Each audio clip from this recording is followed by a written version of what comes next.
Hello and welcome to my channel.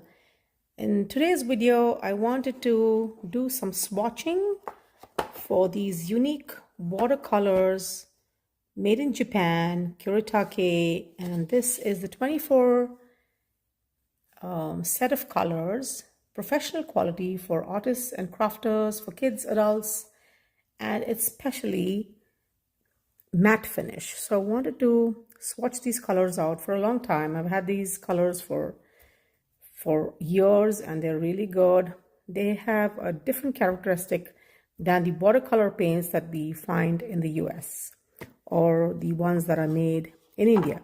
So I'm going to swatch these. These are the traditional colors, and then I'm going to be unboxing this beautiful palette of another 24 colors, but I think this is a slightly different palette because it's the colors are much different from the ones that I showed you. So I'm going to actually swatch these colors out and we're going to compare them. These are more muted. They have some unusual colors.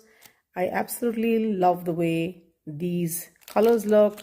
They have a potter's pink. They have some unusual colors like old mauve and cobalt green, which is going to be in a matte finish.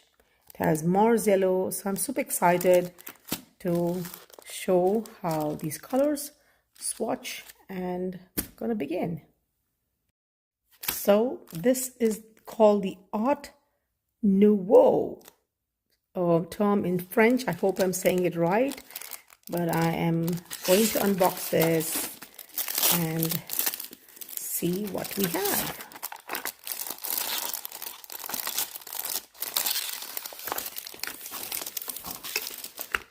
These cakes are so beautiful in finish, and the touch of it is not semi-moist.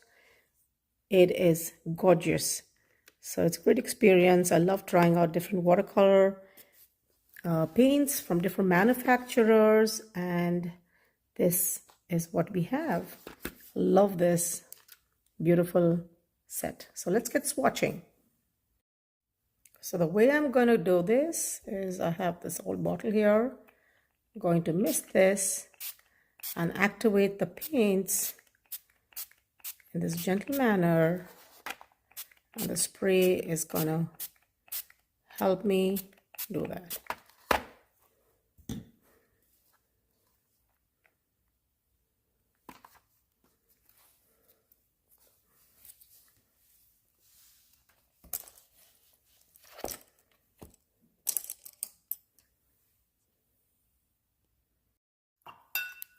The first one that I'm swatching out is called the Saffron Yellow. The paint is really smooth and beautiful.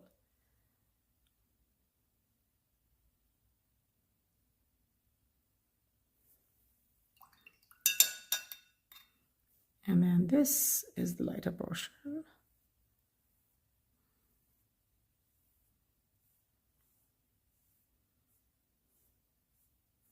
As you can see, this doesn't really have much of a value. It's almost come down to the color of the paper with these two steps. The next color that I am swatching is called the Green Gold.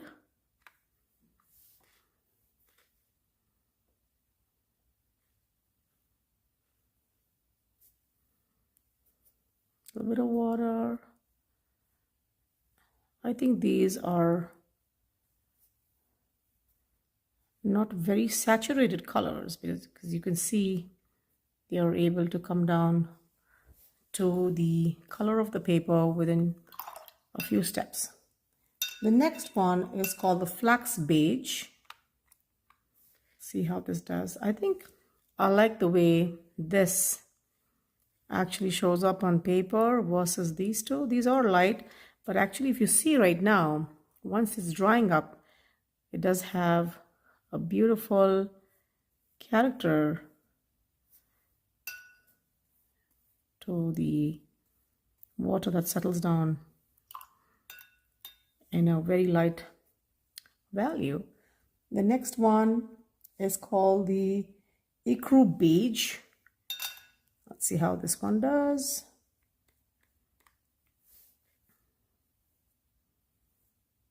It's almost a neutral, but a gorgeous color. I think this does really well for painting portraits.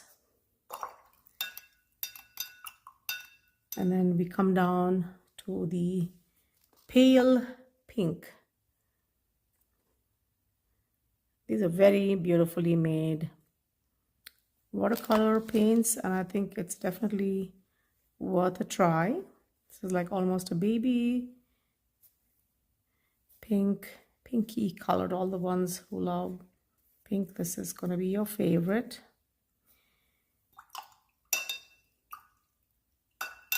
And then we move on to the coral pink.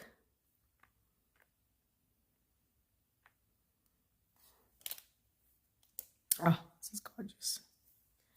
And the water, more water, and then we have this. I need to show you this closer so you can see the actual nature of the paints.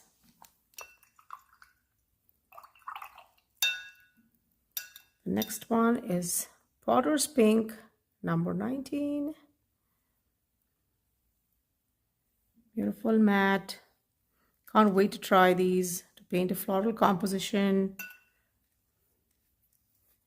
There we have that. I think it's pretty light in value. Next one is one of my favorite. It's called the Vermilion.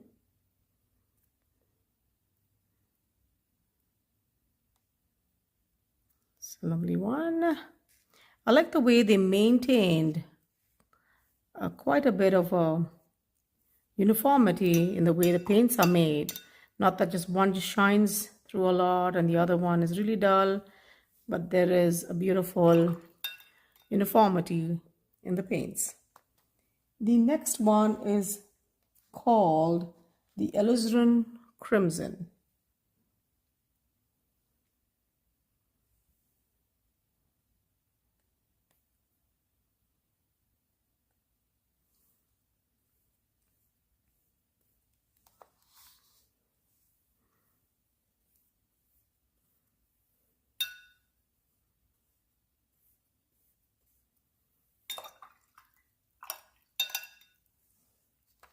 Then we have mauve. Oh, I'm in love with these colors.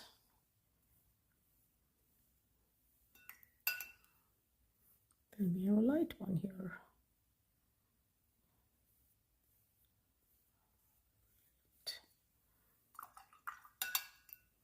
Then we have an old mauve.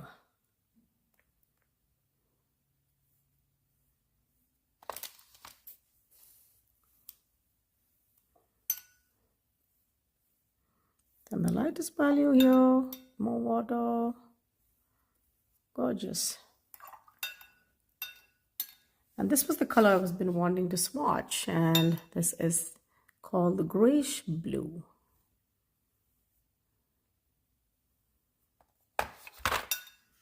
These are very sophisticated colors, very subtle, very elegant. Something different from the usual. Then we have the cobalt turquoise light.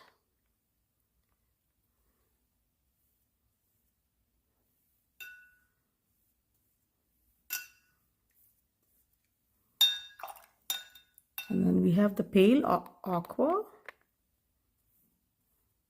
It is really pale. You can see the way they're settling. It's actually really pale. Then we have the cobalt green.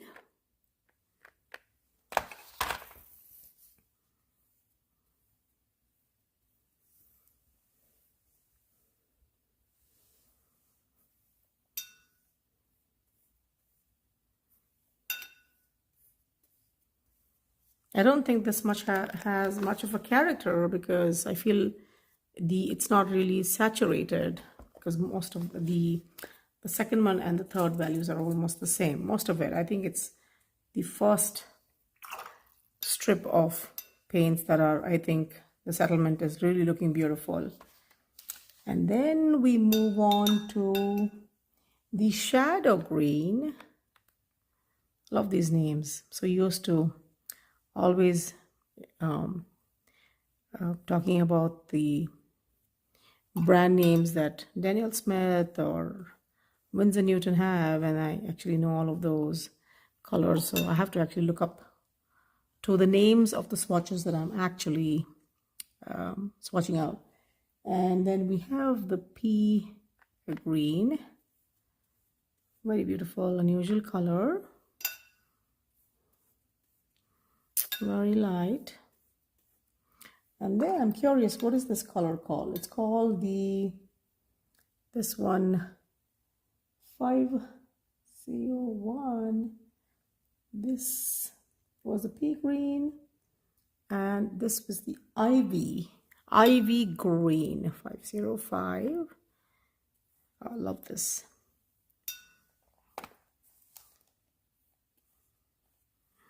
Then you have a lighter one here. So this is the ivy green, and then we have a green gray.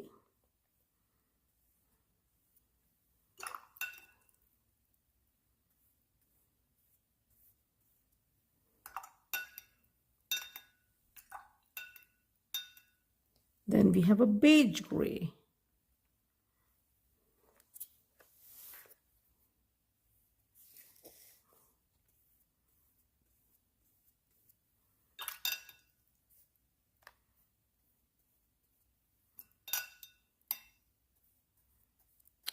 It's like almost really light. And then we have the yellow brown.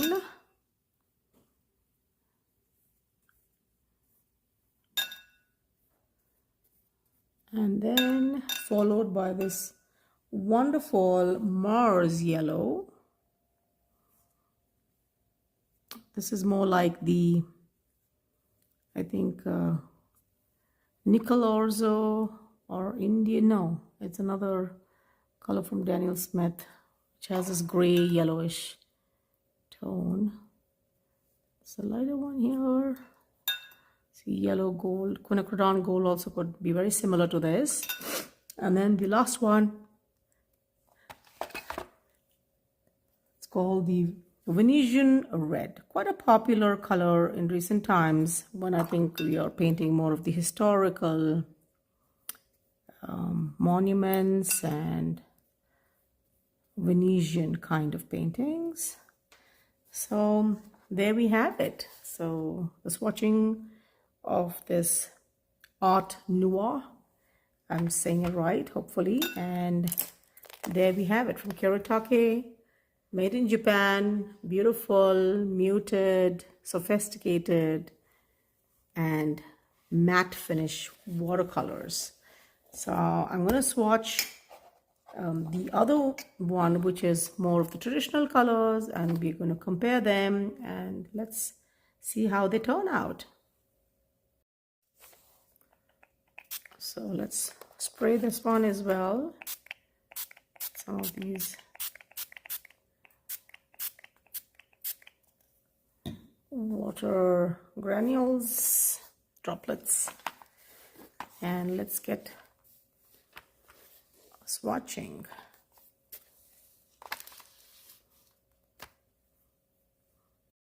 So we have a cadmium scarlet, we have a red, rose madder deep, lemon yellow, yellow ochre, burnt sienna, sap green, viridian, which is 55. We have ultramarine, indigo, cobalt, violet, and this is not it. So let's begin swatching this older paint set that I have. This is also from Kuretake. This is a really old set. As you can see that I've almost finished using these colors, and there's no way of replenishing them as long as I actually buy a new set. But for now, let's begin swatching. And the first one that I'm going to be swatching is this beautiful red, and it is number 32, which is just says it's a red. So let's get swatching on this. These are darker colors, as you can see, and if you like this darker version, this set of 24 would be probably more suitable for your paintings and needs, rather than going in for the other one, the Art Nouveau, which is duller, pastel-y. So the next color we're going to be painting is the Rose Madder, which is number 34 on the chart.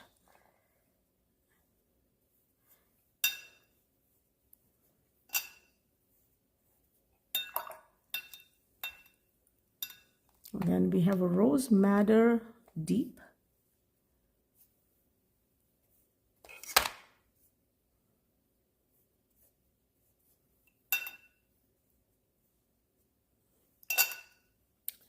Then have a Cadmium Scarlet. It's more orange,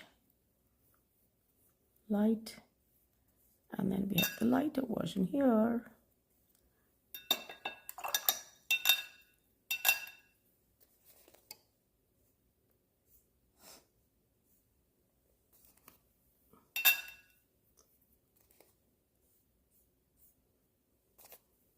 I think we don't have the latest color chart for all of these colors, but I'm thinking this is the brightest of the yellows, because I bought this a long time ago, and I think the version which is up there has some new colors.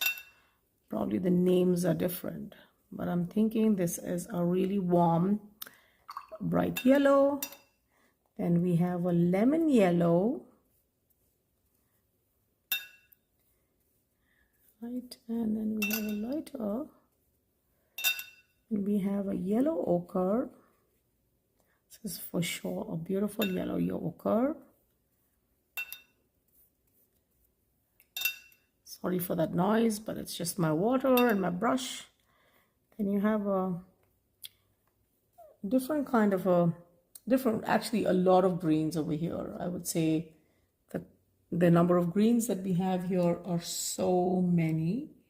But this one, I again couldn't find the name to this. It just says number 54, but it's a lovely moss green. And then we have something which looks close to a hooker's green, or a sap green. I love this set because it has all kinds of greens. This is another version of a sap green. But the intention of doing this video was to show you these matte watercolor paints from Kuretake, which are quite different in vibrancy than our usual brands that we get here. And then this is a Viridian for sure.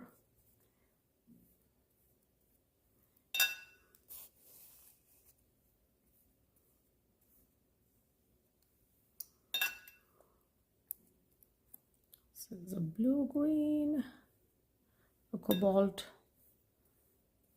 green,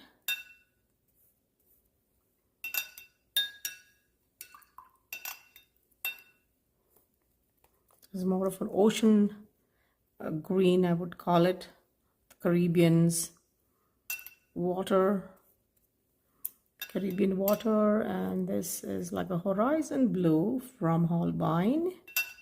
Very similar to that. And then This is an ultramarine blue.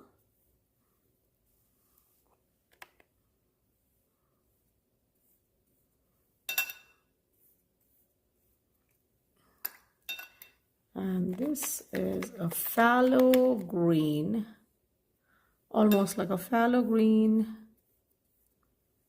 shade. And then I haven't really much used this. Maybe it's all of a different kind of an indigo. And then we have a brown here. I haven't really used this. I've really been lying in my cubby and because I've been buying other. It's not really smooth to paint a lot of things. This is a violet.